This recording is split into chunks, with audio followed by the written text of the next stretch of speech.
ਹਲਕਾ ਸ਼ਤਰਾਣਾ ਦੇ ਘੱਗਰ ਮਾਰੂ ਏਰੀਏ ਦੇ ਵਿੱਚ ਅੱਜ ਕੇਂਦਰੀ ਮੰਤਰੀ ਵੱਲੋਂ ਦੌਰਾ ਕੀਤਾ ਗਿਆ ਹੈ। ਉਹਨਾਂ ਦੇ ਨਾਲ ਮਹਾਰਾਣੀ ਪ੍ਰਨੀਤ ਕੌਰ ਵੀ ਸਾਬਕਾ ਵਿਦੇਸ਼ ਰਾਜ ਮੰਤਰੀ ਮੌਜੂਦ ਸਨ। ਸ੍ਰੀ ਕੇਂਦਰੀ ਮੰਤਰੀ ਸ੍ਰੀਪਦ ਜੈਸੋ ਨਾਇਕ ਭਾਰਤੀ ਜਨਤਾ ਪਾਰਟੀ ਦੇ ਹਲਕਾ ਸ਼ਤਰਾਣਾ ਇੰਚਾਰਜ ਨਾਰਾਇਣ ਸਿੰਘ ਨਰਸੋਤ ਦੇ ਗ੍ਰਹਿ ਵਿਖੇ ਅਤੇ ਘੱਗਰ ਮਾਰੂ ਏਰੀਏ ਦੇ ਵਿੱਚ ਪਹੁੰਚੇ ਮੌਕੇ ਤੇ ਗੱਲਬਾਤ ਕਰਦਿਆਂ ਪੱਤਰਕਾਰਾਂ ਨੂੰ ਦੱਸਿਆ ਕਿ ਕੇਂਦਰ ਸਰਕਾਰ ਘੱਗਰ ਦਰਿਆ ਦੇ ਸਥਾਈ ਹੱਲ ਲਈ ਯੋਜਨਾ ਬਣਾ ਰਹੀ ਹੈ, ਜਿਸ ਨਾਲ ਘੱਗਰ ਦਾ ਸਥਾਈ ਹੱਲ ਕੀਤਾ ਜਾਵੇਗਾ। ਉਹਨਾਂ ਕਿਹਾ ਕਿ ਪੰਜਾਬ ਅੰਦਰ ਆਏ ਹੜ੍ਹਾਂ ਕਰਕੇ ਦੇਸ਼ ਦੇ ਪ੍ਰਧਾਨ ਮੰਤਰੀ ਨਰਿੰਦਰ ਮੋਦੀ ਵੱਲੋਂ ਆਪ ਵੀ ਹੜ੍ਹਾਂ ਪ੍ਰਭਾਵਿਤ ਇਲਾਕੇ ਦਾ ਦੌਰਾ ਕੀਤਾ ਗਿਆ ਹੈ ਅਤੇ ਹੁਣ ਕੇਂਦਰ ਦੇ ਵੱਖ-ਵੱਖ ਮੰਤਰੀਆਂ ਨੂੰ ਵੀ ਹੜ੍ਹ ਪ੍ਰਭਾਵਿਤ ਇਲਾਕਿਆਂ ਅੰਦਰ ਦੌਰਾ ਕਰਨ ਲਈ ਭੇਜਿਆ ਜਾ ਰਿਹਾ ਹੈ, ਤਾਂ ਜੋ ਹੜ੍ਹਾਂ ਨਾਲ ਹੋਏ ਨੁਕਸਾਨ ਦਾ ਪਤਾ ਲਗਾਇਆ ਜਾ ਸਕੇ। ਆਉਣ ਵਾਲੇ ਸਮੇਂ ਵਿੱਚ ਹੜ੍ਹਾਂ ਨਾਲ ਮਾਰ ਕਰਨ ਵਾਲੇ ਦਰਿਆਵਾਂ ਦੇ ਸਥਾਈ ਹੱਲ ਕਰਨ ਲਈ ਵੀ ਉਹਨਾਂ ਕਿਹਾ ਕਿ ਇਸ ਮੌਕੇ ਉਹਨਾਂ ਨਾਲ ਸਾਬਕਾ ਵਿਦੇਸ਼ ਰਾਜ ਮੰਤਰੀ श्रीमती ਮਹਾਰਾਣੀ ਪ੍ਰਨੀਤ ਕੌਰ ਸਮੇਤ ਹੋਰ बीजेपी ਦੇ ਆਗੂ ਵੱਡੀ ਤਾਦਾਦ ਵਿੱਚ ਹਾਜ਼ਰ ਸੀ। टेम्पररी इशू जो है तो यहाँ के जो बांध नेशनल हाईवे के कारण मट्टी निकाल दी थी, वो फिर डालने के बाद एक टेम्पररी सॉल्यूशन आएगा, लेकिन उसका बड़ा सॉल्यूशन जो है 3 राज्य की ये सीमा है, 3 राज्य का प्रॉब्लम है। थे दौरा लाया सी उधरले पासे मैं भी गई सी और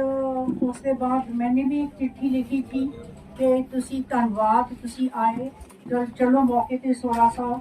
दे गए करोड़ रुपया,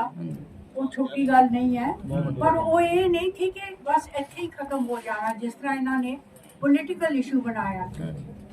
ये कोई पॉलिटिकल इशू नहीं है, ये सारियां दी अपनी अपनी एक हक है, जिधर मर्जी पाओ ना पाओ, पर जब समुचे इलाके का कोई काम होता है ਉਹਦੇ सारी पार्टी तो उठ गए, सारे देखते ने और प्रधानमंत्री जी ने कहा, क्योंकि वो सारे सारियां दे प्रधानमंत्री ने ना कि खाली बीजेपी दे, उन्होंने कहा कि पंजाब के लोगों के नाल हिमाचल के लोगों के नाल आके इन्होंने देखा और उसका ये नतीजा होया कि उन्होंने हुण 25 मिनिस्टर ऑफ स्टेट राज्य मंत्री भेजे ने ਵੱਖ-ਵੱਖ ਇਲਾਕਿਆਂ 'ਚ। ਸਾਡੇ ਇਹ ਨਾਇਕ ਸਾਹਿਬ ਦੂਜੇ ਰਾਜ ਮੰਤਰੀ ਆਏ ਨੇ, ਇਸ ਤੋਂ ਪਹਿਲੇ ਰਕਸ਼ਾ ਜੀ ਆਏ ਸੀ। ਉਹਨਾਂ ਨੇ ਜਿਹੜੇ ਏਰੀਆ 'ਚ ਉਹ ਨਹੀਂ ਗਏ, ਉਹਨਾਂ ਏਰੀਆ 'ਚ ਅਸੀਂ ਲੈ ਕੇ ਆ ਰਹੇ ਹਾਂ ਕਿ ਇਹ ਦੇਖੋ ਪਾਣੀ ਹਟ ਗਿਆ ਹੈ, ਕੋਈ ਨੁਕਸਾਨ ਹੋਇਆ ਹੈ, ਜੋ ਤੁਹਾਡੀਆਂ ਗੱਲਾਂ ਇਹਨਾਂ ਦੇ ਸਾਹਮਣੇ ਆਉਣੀਆਂ ਚਾਹੀਦੀਆਂ ਹਨ। ਔਰ ਮੁੱਖ ਗੱਲ ਜਿਹੜੀ ਆਈ ਹੈ ਘੱਗਰ ਦੀ, ਇੱਕ ਵਾਰੀ ਉਹਦਾ ਕੋਈ ਹੱਲ ਕੱਢਣ ਲਈ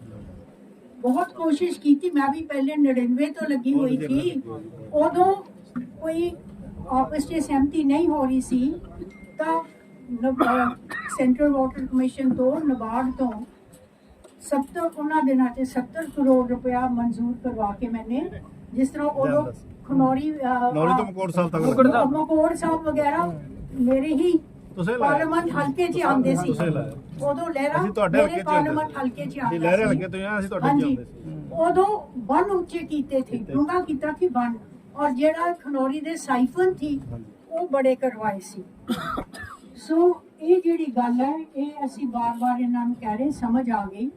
कि ये जेड़ा हल है घग्गर दा, ये खाली थोड़े पिंडां नहीं, ये जीरकपुर तो लैके संगरूर तो अगे राजस्थान जाता है,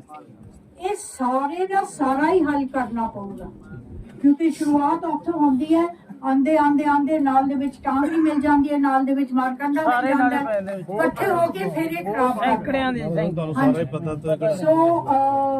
तुसी दसदा, मैं ज्यादा टाइम नहीं लैंदी क्योंकि अगे भी लोग बैठे ने। थोड़ा धन्यवाद, और मेरे ख्याल से कि प्रधानमंत्री जी ने भेजा है और आज अखबार से अनाउंस भी हो गया है कि हिमाचल और पंजाब देश दे हड़ दे पीड़ित हड़ दे मारे हुए सूबे डिक्लेयर करते, तो ओदे विच मेरे ख्याल से वध तो वध केंद्र तो भी आऊगी। हुण रल के पंजाब सरकार और केंद्र सरकार को काम करना पड़ेगा, और आस है कि पॉलिटिक्स तो ऊपर उठ के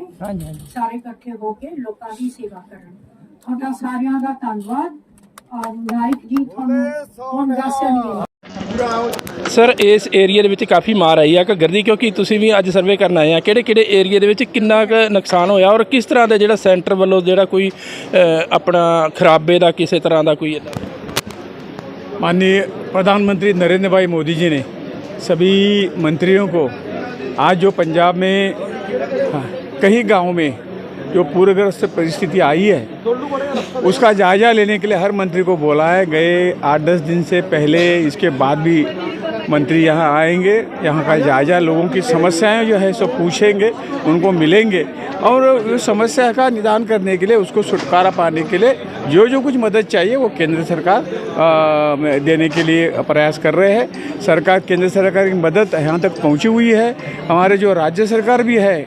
देश में, भारतीय जनता पार्टी की जो राज्य सरकारें हैं वही भी मदद यहाँ भेज रही है और इसी के कारण आपके दुख में थोड़ा सा अपना सहभाग हो और हम कुछ कर पाए, इसी भाव से आज हम इस गांव के यहाँ के दौरा करता हूँ। मुझे पटियाला दिया था, आज मैं 1-2 गांव में जाके आया और कल